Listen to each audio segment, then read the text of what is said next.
إريتريا يا جارة البحر ويا منارة الجنوب إريتريا يا درة البحر ويا منارة الجنوب.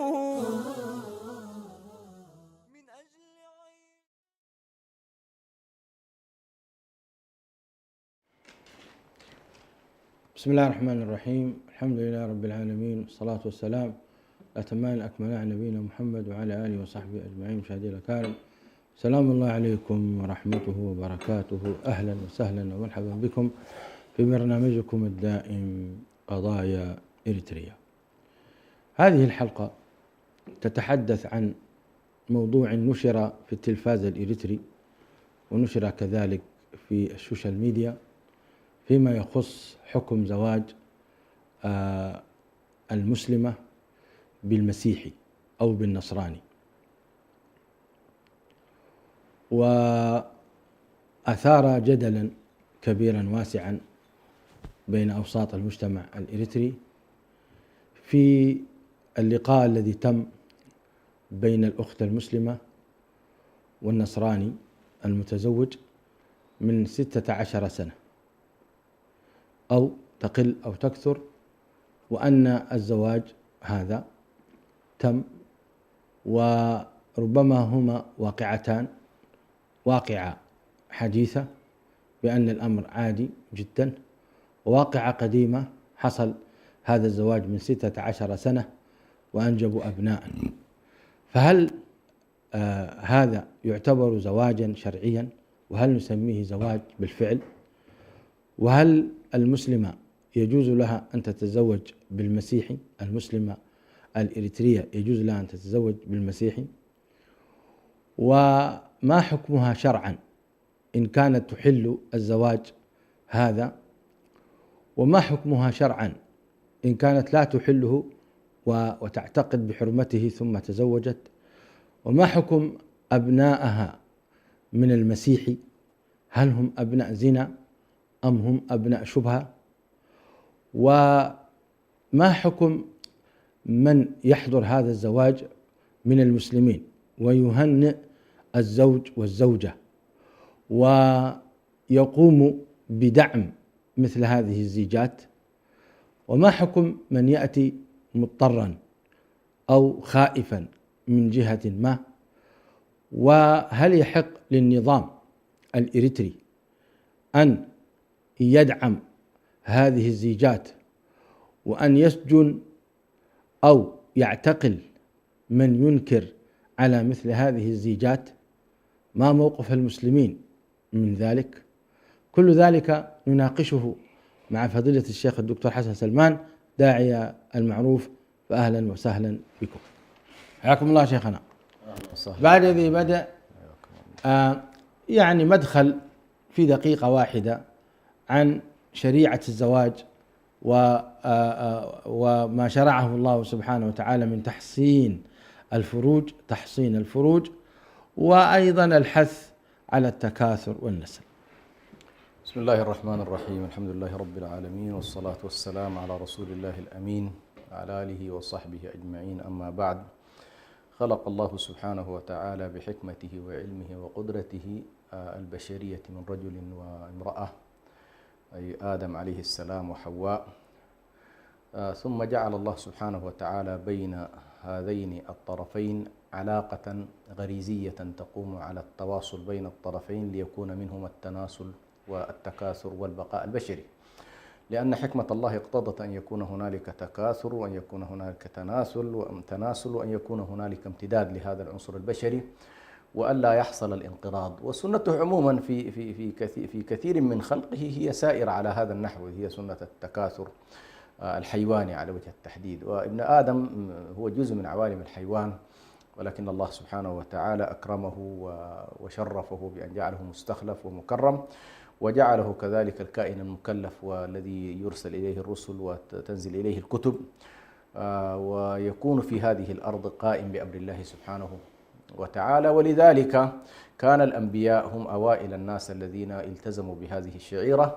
ويمكن أن نقول بأن المقصد الأساس من مسألة التزاوج أو الارتباط بين الرجل والمرأة، المقصد الأول هو بقاء النسل البشري وانتشار هذه البشرية واستمرارها وعدم انقطاع النسل حتى لا تنقطع عملية الاستخلاف. الأمر الثاني وهذا مهم جدا وهو قضية حفظ الفروج، أن لا يكون هنالك انفلات في العلاقات الجنسية، إنما تكون العلاقة منضبطة ويراد منها بطبيعة الحال التكاثر المنضبط، التكاثر الذي يقوم على فكرة التعاقد، وبالتالي من خلال التعاقد وعقد الزواج يخرج الإنسان في العلاقات بين الرجال والنساء عن المفهوم الحيواني القائم على الاتصال المباشر، الاتصال الشهواني، ويقوم على فكرة عظيمة جدا وهي فكرة عقد شرعي وميثاق إلهي، ثم بناء الاستخلاف معا وتحقيق العمران وتحقيق عبادة الله سبحانه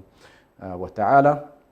وبالتالي هذه العلاقة في حقيقتها هي علاقة مقدسة، يعني هي علاقة قائمة على كتاب الله، قائمة على سنة رسول الله صلى الله عليه وسلم، قائمة على مفهوم النجاة في تحقيق السعادة والحياة الطيبة في الدنيا، وكذلك تحقيق النجاة في الآخرة. هذه الفكرة الأساسية في موضوع الزواج.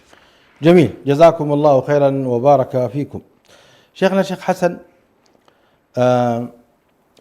قبل أن ندخل في بيان حرمة زواج المسلمة من النصراني وهو معروف لدى المسلمين، لماذا الآن بالذات نشر مثل هذه المقاطع في الميديا ويعني قبول الموضوع كأنه أمرا عاديا؟ لماذا في هذه الفترة بالذات؟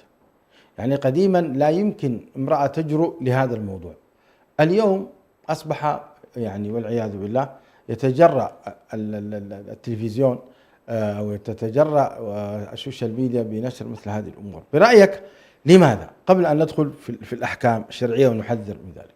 نعم، ويبدو الحالة في إريتريا إلى حد كبير الآن بدأت تتجاوز كل الخطوط الحمر إن صح التعبير. النظم حتى العلمانية، النظم العلمانية الصارخة، لا أتكلم عن النظم العلمانية متعايشة معك، حتى النظم العلمانية الصارخة لا تحاول أن تستفز الشعوب في هويتها في خصوصياتها الدينية، وكل النظم متفقة على أن موضوع الزواج والطلاق والميراث هي إلى حد كبير عبارة عن منظومة لها علاقة بالأديان ولها علاقة بالأحوال الشخصية، وكل النظم العلمانية تستثني موضوع التقنين والتشريع أن يخرج عن شرائع وأديان وأعراف المجتمعات، يعني تحرص أنه لماذا؟ لأنك أنت ستدخل في صراع اجتماعي وليس سياسي. أول ما تدخل في الجانب الاجتماعي فيها النسب، فيها الرضاع، فيها الطلاق، فيها الزواج، فيها التوارث، في مجموعة اجتماعية، يعني كل مجتمع له طريقته في العلاقات البينية.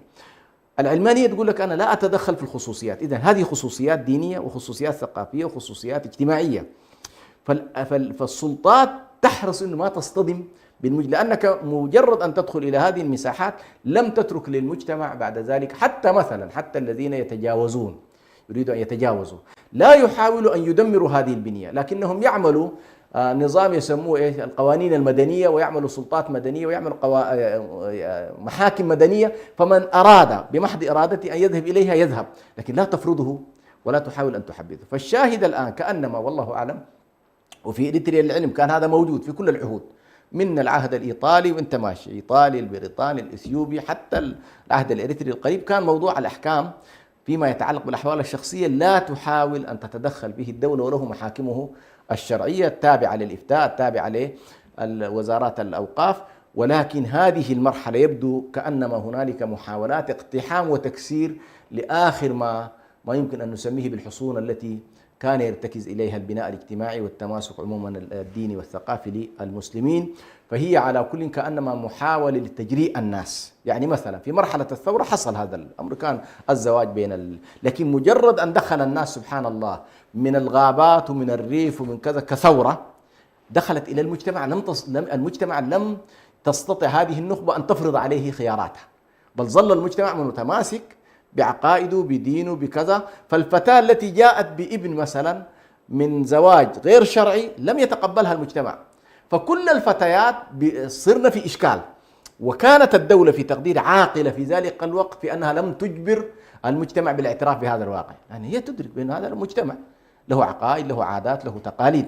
لكن الآن كأنما يراد أن من خلال هذا الإعلام، لأنه حتى الآن لما القصة بادية بالإعلام معناه لم تصل إلى التقنين بعد، لم يصلوا إلى أن يفرض هذا الوضع فرضا. لكن ماذا يحصل؟ يخرج إلى الإعلام يبين للناس أخذ ورد متفق ومختلف وكذا، بعد فترة تكثر الحالة، ينشر هذا النوع من السلوكيات وهكذا، إلى أن تصل إنه خلاص الموضوع وين الإشكال فليقنن.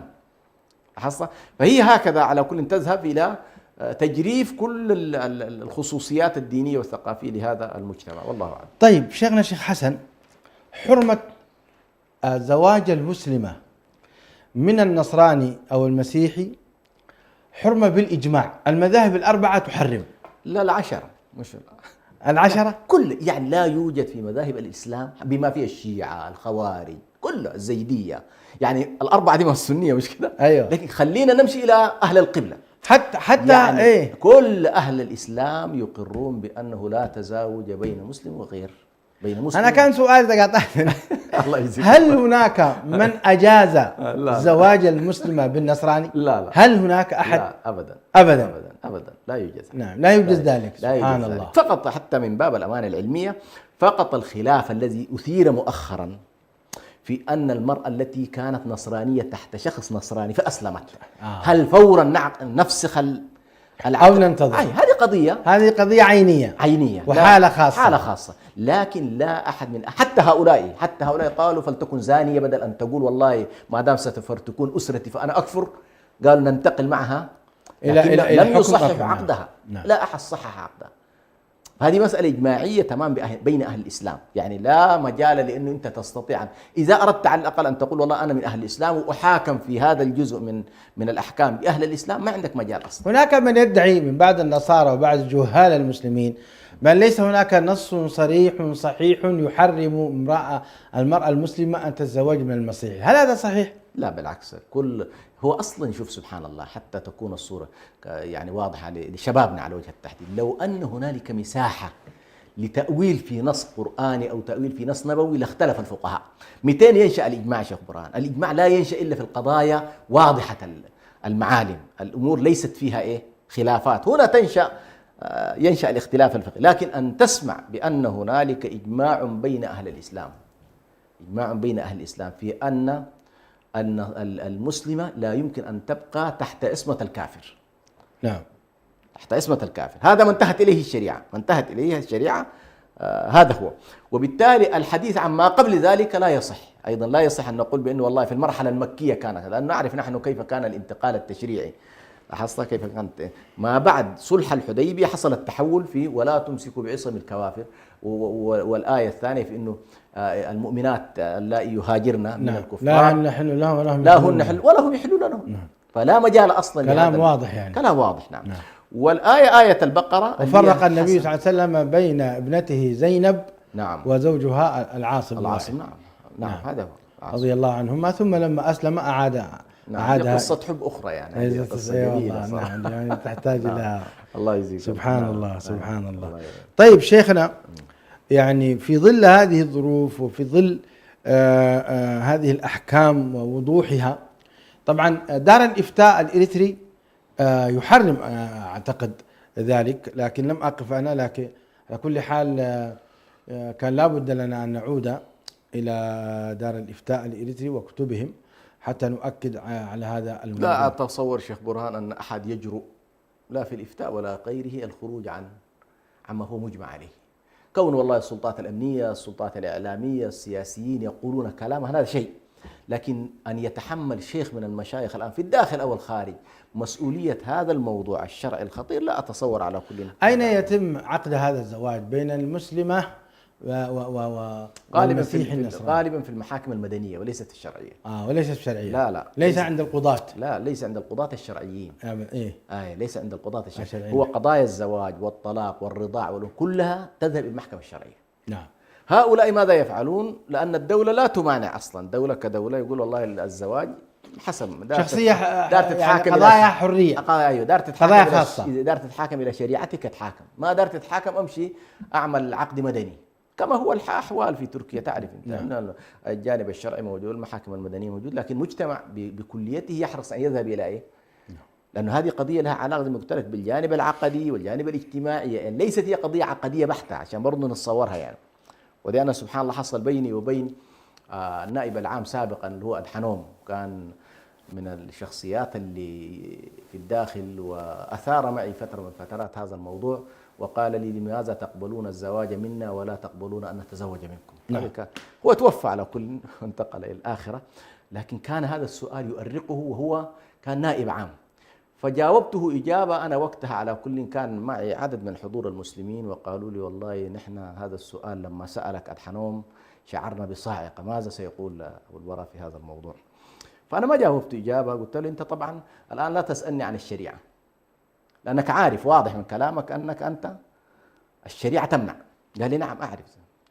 قلت له طيب تقبل الآن أن أجيبك إجابة فيها بعد عن الجانب الشرعي؟ قال لي لا معنى عندي. قال لي، قلت له أنت رئيس تنظيم وأمامك شخص آخر رئيس تنظيم، وقال لك يا أدحنوم والله لا أعترف بتنظيمك ولا بشخصيتك الاعتباري ولا تعني عندي شيء، بينما أنت تعترف بشريعة تعترف بتنظيمه وتعطيه اعتبار، وقابلته بناء على أنه هو إيه؟ رئيس تنظيم. قلت له هذه الحالة تتقبلها؟ قال لي لا أتقبلها ولا أجالس معه أصلا. قلت له جميل، طيب نحن نعترف بالمسيح أنه رسول الله وأنه كذا، والمسيحية إنما تأتينا حتى وإن اختلفنا مع دينها، لكن لا نسيء لرسولها.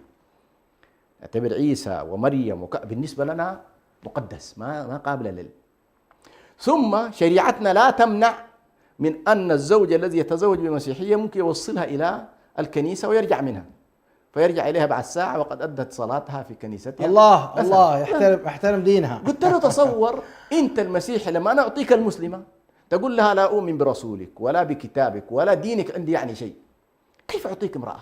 الله. قال لي كلامك صحيح. الله. قلت له يا شيخنا القضية ليست هذه واحدة. قلت له القضية الثانية، مذاهبكم الثلاثة كلها لا تعترف بالزواج من المسلمة. هذه قضية لابد أن ننتبه لها. المسيحية هي فيما بينها لا تعترف بالتزاوج، فكيف ستعترف بالزواج من إيه؟ من المسلمة. من المسلمة. الزواج باطل. يعني النصراني نفسه هو أصلا هو خارج عن دينه. أحسنت، خارج عن دينه، فلا بدينه عمل ولا بديننا عمل. أيوة. قلت له أما نحن شريعتنا تتقبل الزواج منها من المسيحية هذه، فالابن لا يكون مرفوض من الطرفين، لكن لما نعطيك البنت مرفوض منا ومرفوض منكم. وين يروح البنت؟ وين يروح اجتماعيا هذا الولد إلى أين يذهب؟ كلام العقلاء. حتى شيخ إبراهيم. فأنا قلت الآن ليست القضية لا أناقشك، خلينا الآن نحلل الموضوع كأنت رجل ما شاء الله رجل قانون، معناها بتعمل الشأن الاجتماعي قال فعلا، قال صحيح. وسبحان الله بعد فترة كتبها في واحدة من كتبه وعلق عليها وعلق على الجلسة ونقلها على كل موجودة ربما من يقف. فالشاهد شيخ برهان هنا حتى شبابنا كثير منهم سبحان الله نتيجة الحماس والحريات وكذا يتصور بأنه الموضوع سهل، ليس سهل. هذا الطفل أنت ترمي به يا شيخ برهان في بيئة مشكلة في حقيقته. نعم. لا تقبله النصارى، لا يقبلونه المسلمون ولا يقبله النصارى. لكن بالنسبة لنا الفتاة التي نتزوجها أولا دينيا ما عندها معاناة، شريعتنا تمشي كنيسة توصلها وكذا وكل شيء، وأنت تنتظرها في الخارج. لاحظت هذا المسلمة تعاني. النقطة الثانية، هذا الابن وهذا الطفل لابد أن يكون متقبل من أحد الطرفين. أما وأنه مرفوض من الطرفين ما تقول لي ماشي القانون يعترف، ما في قانون يعترف. نحن الآن نتكلم عن شأن اجتماعي. الكنائس المسيحية ابن المسيحية هو ابننا، ابن المسيحية معترف به. إيه؟ الذي تزوج مسيحية بشكل صحيح، إيه؟ وعقد صحيح هو ابننا، فينسب إلى أبيه، لا ويتوارث وعنده كل الحقوق التي للأبناء. أما الذي ذهب حتى لو بقت أمه على النصرانية، حتى لو بقت على النصرانية لا إشكال في ذلك. ثم المفهوم الأخير بالنسبة لنا مفهوم القوامة. القوامة هي عندنا للرجل، فالإسلام لم يقبل أن تكون المسلمة في قوامة شخص يقوم عليها من الناحية الدينية. لاحظت؟ فهذه كلها نقاط في تقدير لابد من الالتفات إليها ونحن نتكلم عن موضوع إنه والله الزواج ليست فقط الجانب العقدي. الصورة واضحة، أولئك يدعون إلى النار والله يدعو إلى الجنة والمغفرة بإذنه. نعم سبحان الله. يعني البعد العقائدي حاضر. فالله سبحانه وتعالى يعني هذا حتى فكرة الزواج حتى تكون أيضا أنك تكتمل الصورة، لما أحل الله سبحانه وتعالى بالنسبة للمسلمين أن يتزوجوا من الكتابيات تم ذلك في سياق أيضا ليس سياق استضعاف، ليس سياق استضعاف. يعني ما أباح الله تبارك وتعالى الزواج من غير المسلمين في لحظة الدولة الإسلامية ضعيفة والمسلمين مستضعفين وملاحقين. جميل. أنا خليني أقرأ عليك الآيات في هذا الخصوص وأنت تعلق عليها. أعوذ بالله من الشيطان الرجيم. ولا تنكحوا المشركات حتى يؤمن ولأمة مؤمنة خير من مشركة ولو أعجبتكم ولا تنكحوا المشركين حتى يؤمنوا ولعبد مؤمن خير من مشرك ولو أعجبكم أولئك يدعون إلى النار والله يدعو إلى الجنة والمغفرة بإذنه ويبين آياته للناس لعلهم يتذكرون. علق. الله يجزيك الخير. هذا طبعا من العام المخصوص كما يقول العلماء. نعم.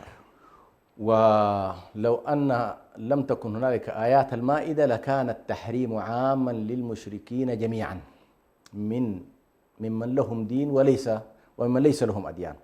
وهو ربما مذهب عمر ومذهب ابن عمر كانوا يرون بأن هذه الآية عمدة الموضوع، وبالتالي ما كانوا يرون التزاوج من غير المسلمين. لكن هذه الآية الله سبحانه وتعالى بت فيها أمر المشركين. وهنا طبعا لا نتكلم عن أهل الكتاب اللي هم المشركين الذين لا دين لهم، سيدخل فيها الوثنية ويدخل لكن فيها أهل الكتاب أيضا باعتبار آخر هم مشركون. لا، هي مشركون ما في كلام، لكن قصدي بما أنها عام مخصوص، هذا العام خصص بأن أخرج منها أهل الكتاب بأحكام آية المائدة. طيب مش كده؟ فالله سبحانه وتعالى تكلم عنه لا تزاوج ما بين المشرك والمسلم، ثم علل ذلك الله تبارك وتعالى بقول أولئك يدعون إلى النار والله يدعو إلى الجنة والمغفرة بإذنه ويبين آياته، مش كده؟ للناس لعلهم يتذكرون. فالله سبحانه وتعالى يعظنا ويذكرنا ويبين لنا بأن هذا الأمر خطير، وأن هذا الأمر كأنما إن صح التعبير هو انتحار. لاحظت؟ هو انتحار حقيقي عندما يذهب هذا المسلم للزواج من غير المسلمة أو المسلمة التي تتزوج غير المسلم، فإنما تذهب في انتحار في نفسها وولدها. لماذا؟ الله يقول يدعون إلى النار من خلال التواجد معهم صباح مساء. أنت لست في بيئة سليمة، يا الله، أنت يا لا الله بيئة تتلو الله كتاب الله ولا بيئة تصلي ولا بيئة تصوم ولا بيئة تذكر، وبالتالي أنت في حالة إيه؟ مهما حاولت إذا أنت قوي فالذين سيأتون من بعدك سيكونون ضعفاء، الأبناء والذرية. فهذه الآية تحاول أن تبين البعد العقدي على وجه التحديد بأن هؤلاء يدعون إلى النار والله يدعو إلى الجنة والمغفرة. آية المائدة. أعوذ بالله من الشيطان الرجيم. اليوم أحل لكم الطيبات وطعام الذين أوتوا الكتاب حل لكم وطعامكم حل لهم والمحصنات من المؤمنات والمحصنات من الذين أوتوا الكتاب من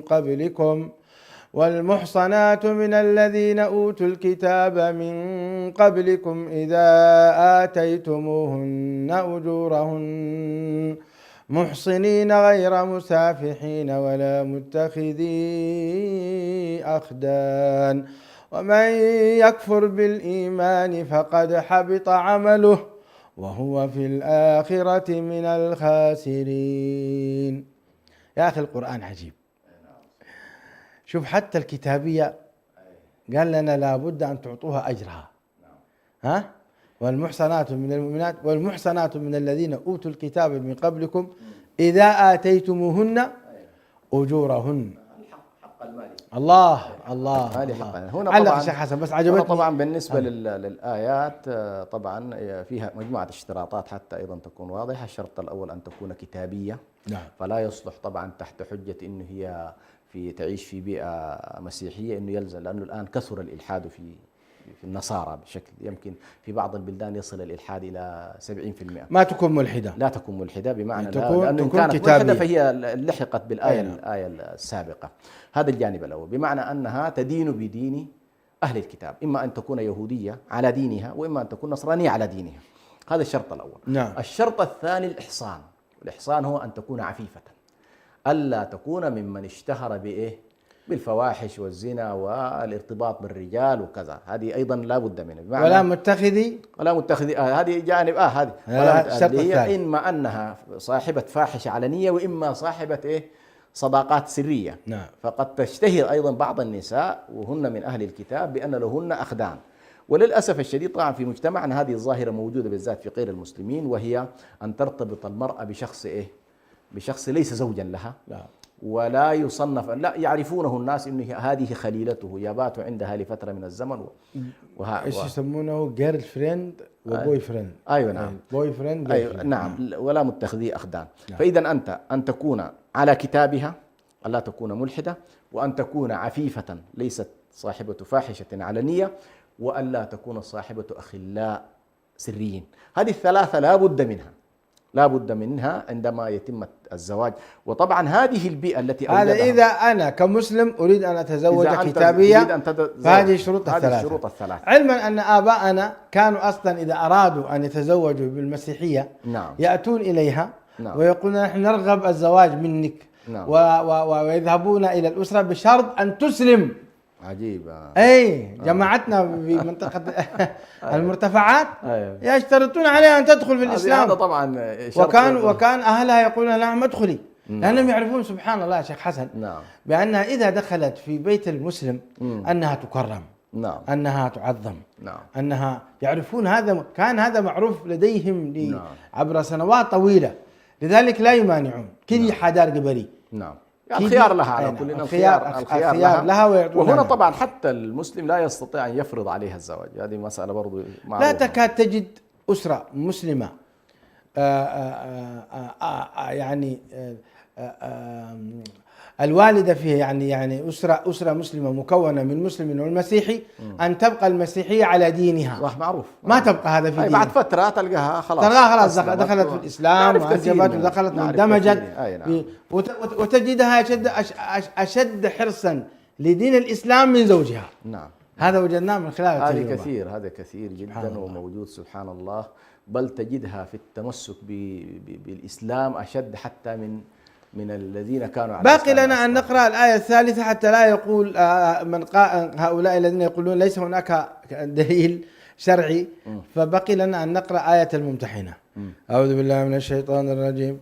يا أيها الذين آمنوا إذا جاءكم المؤمنات مهاجرات فامتحنوهن الله أعلم بإيمانهن فإن علمتموهن مؤمنات فلا ترجعوهن إلى الكفار لا هن حل لهم ولا هم يحلون لهن وآتوهم ما أنفقوا ولا جناح عليكم أن تنكحوهن إذا آتيتموهن أجورهن ولا تمسكوا بعصم الكوافر واسألوا ما أنفقتم وليسألوا ما أنفقوا ذلكم حكم الله يحكم بينكم والله عليم حكيم.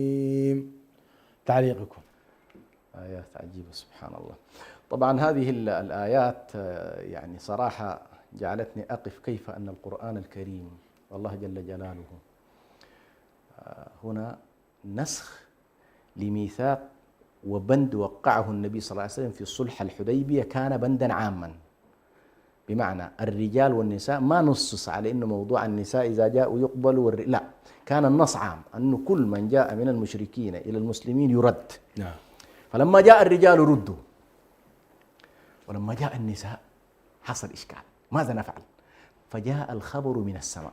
الله جاء الخبر من السماء بأن هذا الموضوع خارج الاتفاق. لاحظنا؟ ولو قلنا أنه كان داخل بالعموم كأنما الله نسخ هذا الموضوع بأن المسلمة هذه التي جاءت يهمنا فيها شيء واحد، أن تكون مسلمة. ربما إذا كانت مشركة هاربة منهم لأغراض أخرى لردت، لكن كانت مسلمة لا لا ترد. سبحان الله. فجاء هذا حتى لا التوقيت تفتن في دينها. أيوة، حتى لا تفتن في دينها وعرضها وكذا، فحسمت المسألة. ثم أضيفت معها قضية أخرى مع هذا التحريم، لأن المرأة فقط التي تأتي علينا أن نختبرها، فإن ثبت إسلامها وإيمانها فإنها لا ترد، ويلقى بعد ذلك العقد الذي كان بينها وبين زوجها فسخ. ولكن سبحان الله يا شيخنا، انظر كيف أن الله حكيم ولا يريد الظلم. هذا الرجل الذي فسخنا عقده وهو في الطرف المحارب قال احفظوا له ماله. الله، المال الله الذي أعطاه، الله الذي أنفقه، الذي أعطوه ماله. نعم. لكن لا تأخذوا ماله. ثم أيضا أضاف إليها موضوع آخر، وهو أيضا بعد كده لا تمسكوا أنتم بعصم الكوافر. إذا كن هنالك مشركات في ارتباط بينها وبين مسلم هنا في المدينة فسخ العقد، خلاص بعد كده ليس بينكم وبين المشركات هناك أي علاقة يمكن أن تستمسكوا. رائع رائع. هذه كلها سبحان الله، نشهد أن لا إله إلا الله، ثم ربط الله أن سبحانه محمد وتعالى رسول كل الله. ذلك بحكمته وعلمه جل جلاله، فيها من الحكم وفيها من العلم العظيم جدا. نسأل الله يعلمنا. بارك الله فيكم شيخ حسن. إذن بعد تلاوة هذه الآيات العظيمات الثلاثة واضح لدينا حرمة زواج المسلمة نعم من الكافر. نعم حرمة زواج المسلمة من الكافر، نعم. سواء كان مسيحي نعم، أو يهودي. هذه منتهي. طيب. نعم. ما حكم المرأة التي تحل ذلك؟ تحل ذلك إما بكلامها وإما بفعلها، بأنها تدخل على رجل مسلم وتدعي الزواج. ما حكم هذه المرأة؟ نعم. هنالك محل اتفاق كامل، وهو أن من استحلها عقيدة واعتبر أن هذا لا علاقة له بالدين والدين لا يحرم، وهو معرفته بالعلم ومع ذلك يقول بأن ذلك حلال، فهذا كفر يخرج من العلم، لا نزاع في ذلك.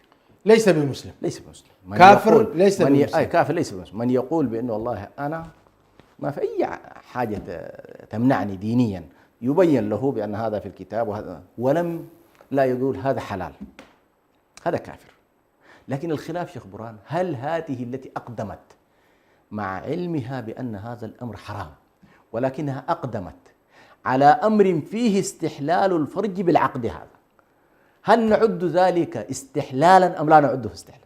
من العلماء من عد ذلك استحلال، ما نحتاج أن نقول لها والله أنت تشوفيه حلال ولا ما تشوفيه حلال.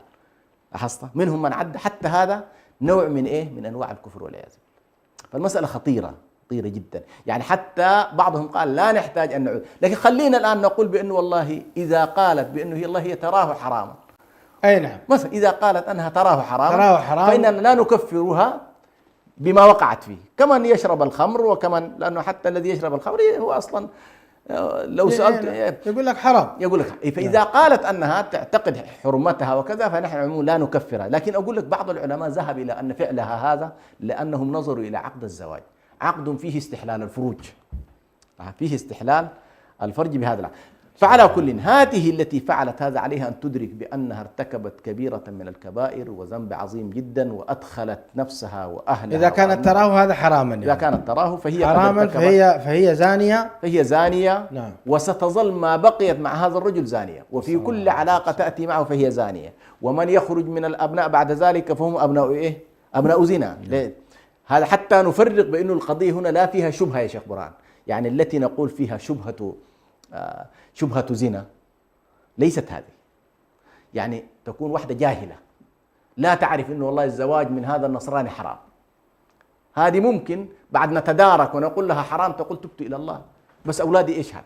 وهنا تأتي قضية أولاد إيش؟ نعم. نعالج مشكلة الأبناء باعتبارها جاهلة ولم تعرف أن هذا حكم الله في لكن التي عرفت حكم الله. وهل ينسبون إليه في هذه الحالة؟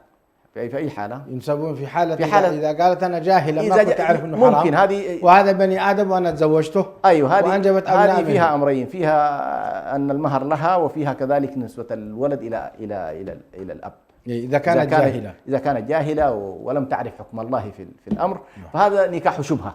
لكن التي دخلت بوعيها وبكامل وعيها وعارفة أنه والله هي تخالف دينها، هذه وضع مختلف.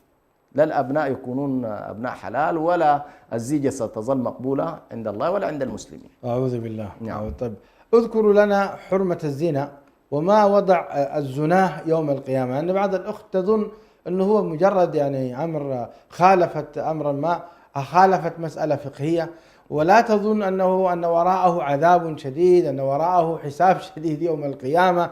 فيا ريتكم تعرضوا لنا ما وضع يعني الآية الكريمة، هذا لعله كذلك مناسب أن نقرأها. والذين لا يدعون مع الله نعم. إلها آخر ولا يقتلون النفس التي حرم الله إلا بالحق ولا يزنون. نعم. قال ومن يفعل ذلك يلقى أثاما يضاعف له العذاب يوم القيامة ويخلد فيه مهانا إلا من تاب.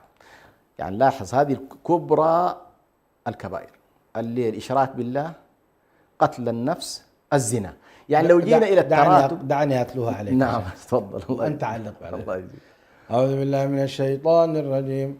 والذين لا يدعون مع الله إلها آخر ولا يقتلون النفس التي حرم الله إلا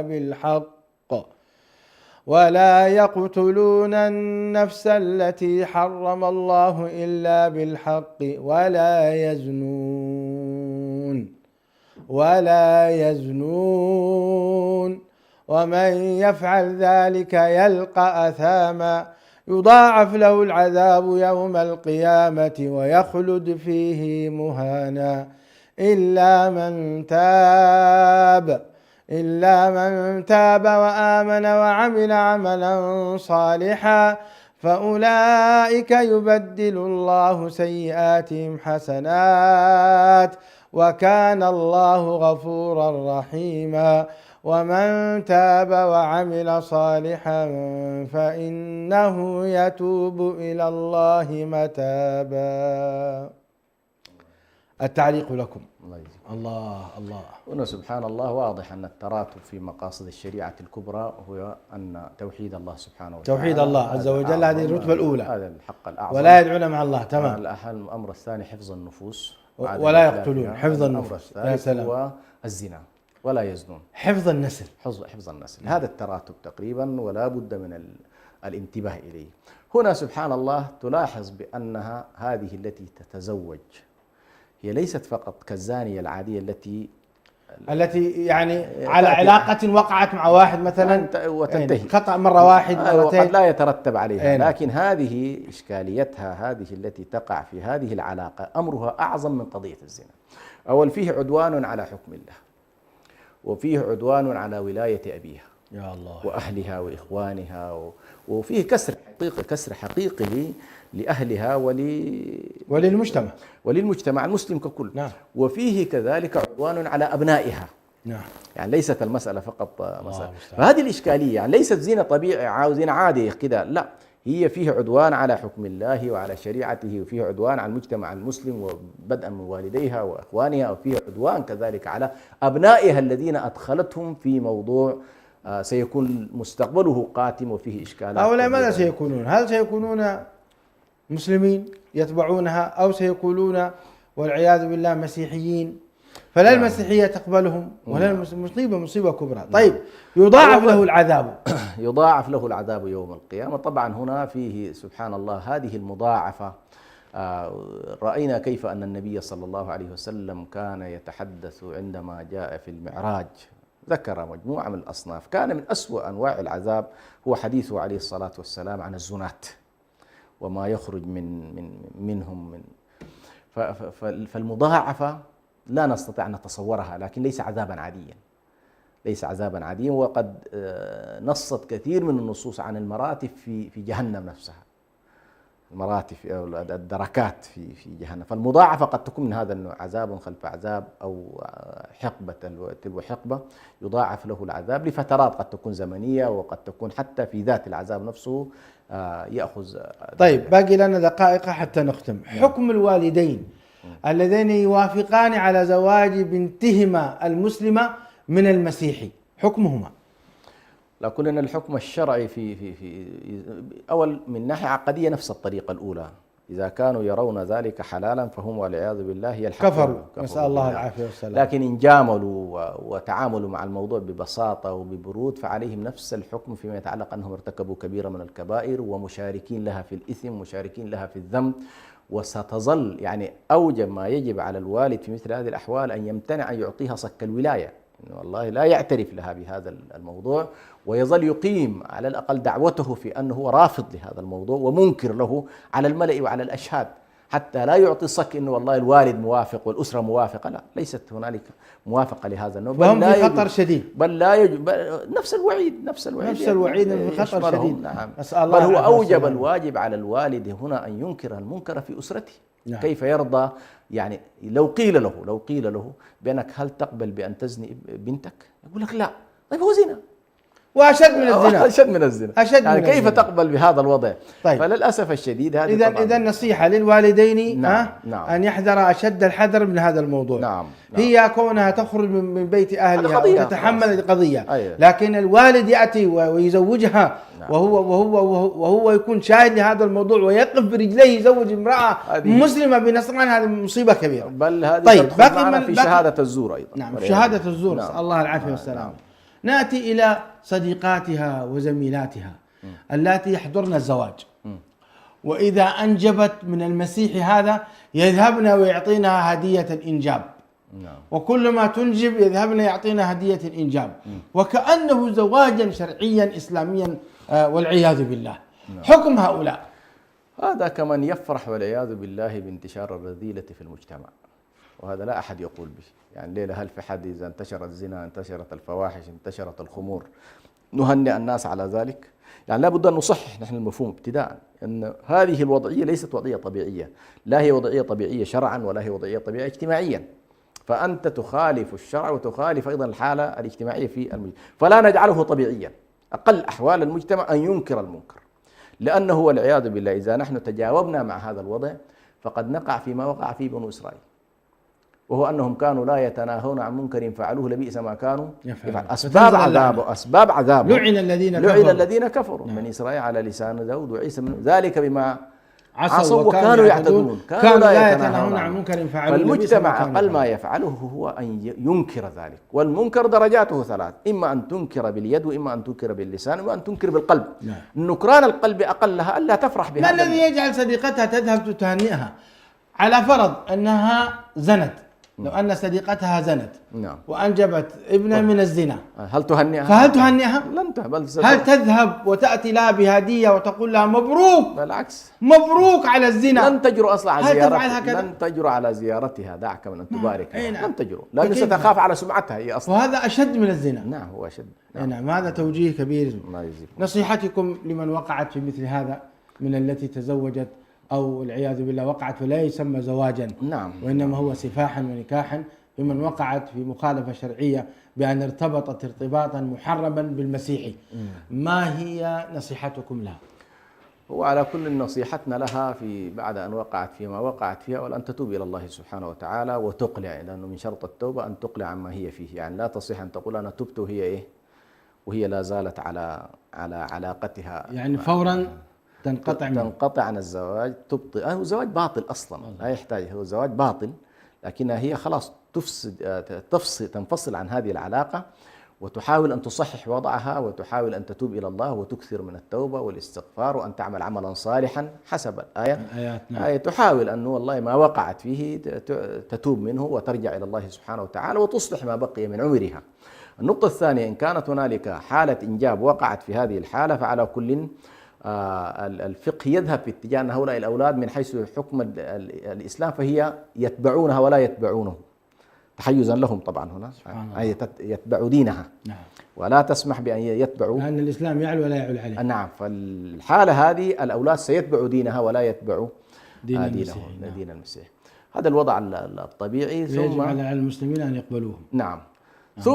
ثم بعد ذلك هنالك في نقطة الآن على كل في مدار الفقه، المباحث الفقهية حتى الآن حولها كلام كثير، وهو أن هؤلاء الأولاد يجب أن لا يكون مصيرهم مجهولا من حيث الإنفاق، فيجب أن يكون هذا الرجل الذي وقع في العلاقة غير الشرعية الخاطئة ونتج عنها أبناء قضاء يجب أن يلزم بالإنفاق عليهم حتى يكبروا.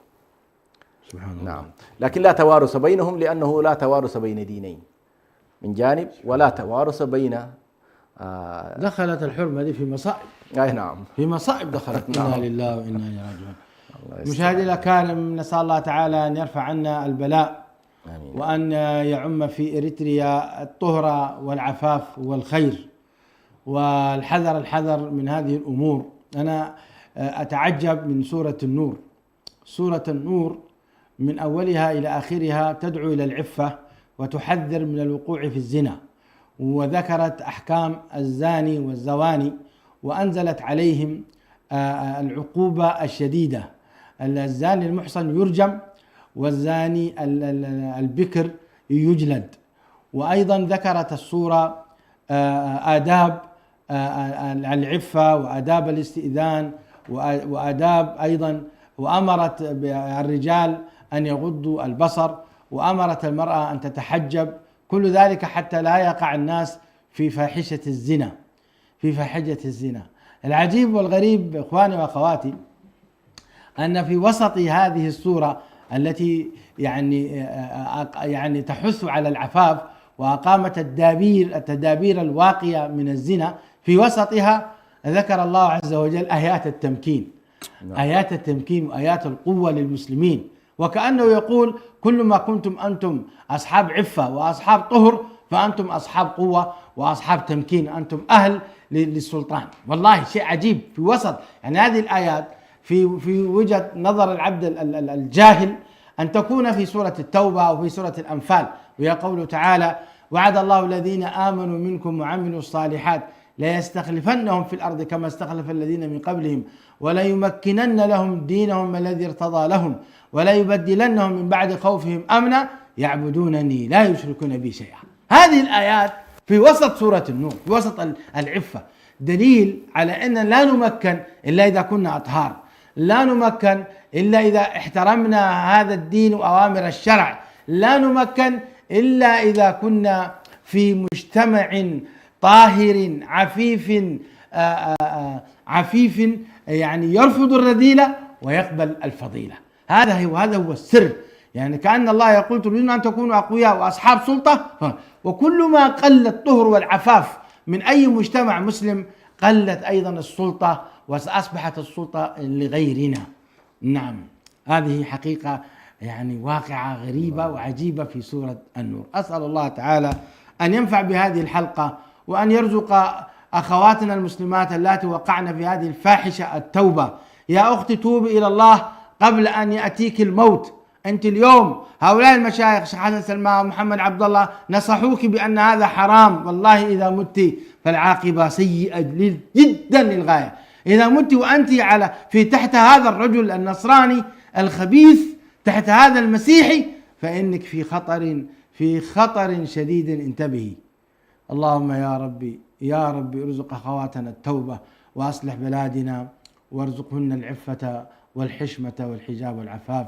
والسلام عليكم ورحمة الله وبركاته.